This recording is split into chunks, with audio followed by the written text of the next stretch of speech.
Dieu nous parle. Chaque jour, Charles et Carole vous présentent la leçon de l'école du sabbat.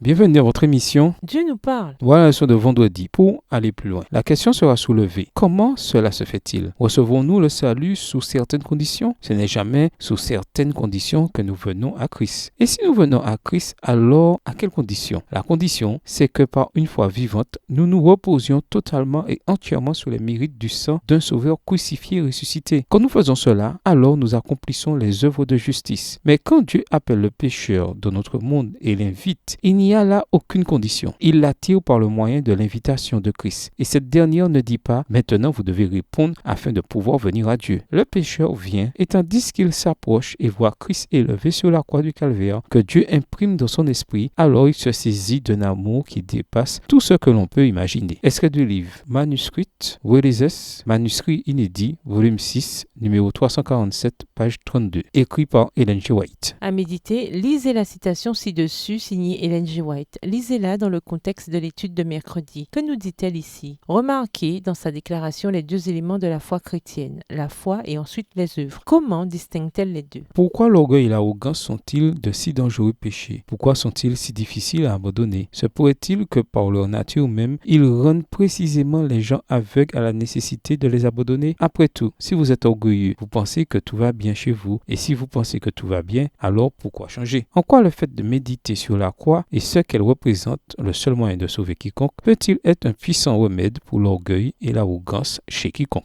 Ésaïe entrevoit-il de l'espoir pour les gens des autres nations? Voir par exemple Ésaïe 25, les versets 3 et 6 et Ésaïe 26, le verset 9 à comparer à Apocalypse 19, le verset 9. Résumé. Ésaïe vit qu'après la Syrie, Babylone conquérera Juda. Mais il vit également qu'en dépit de la présence de chefs surhumains dans les ténèbres de ce monde, Éphésiens 6, verset 12, agissant à travers les ennemis humains de Dieu et osant se prendre pour Dieu, le Seigneur l'emporterait de manière décisive et apporterait la paix éternelle à notre planète troublée. Au revoir. Et à demain si Dieu veut.